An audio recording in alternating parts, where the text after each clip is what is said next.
Praise the Lord. கர்த்தருக்கு ஸ்தோத்திரம். கர்த்தர் நல்லவர், அவர் கிருபை என்றும் உள்ளது. இந்த நாளுக்காக எடுத்துக்கொள்ளப்பட்ட வேத வாக்குத்தத்தம் ஏசாயா 49வது அதிகாரம் 23வது வசனம்.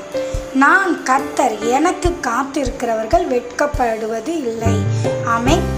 இதை பார்த்து கொண்டிருக்கிற பிரியமான சகோதர சகோதரிகளே, நீங்கள் எந்த காரியத்துக்காக கர்த்தரிடம் சொல்லிட்டு அந்த காரியத்துக்காக காத்திருக்கிறீர்களோ அந்த காரியத்தில் நீங்கள் வெட்கப்படுவதில்லை என்று கர்த்தருடைய வாக்குத்தத்தம் சொல்கிறது.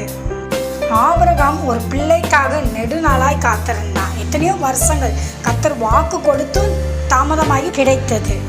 அதே போல் நாமும் ஒரு காரியத்துக்காக பொறுமையாக காத்திருப்போம். கர்த்தர் வெட்கப்பட்டு போக நம்மளை விட மாட்டார். ஆமென். வேறு நம்ம எங்களை ஆசீர்வதிப்பாராக.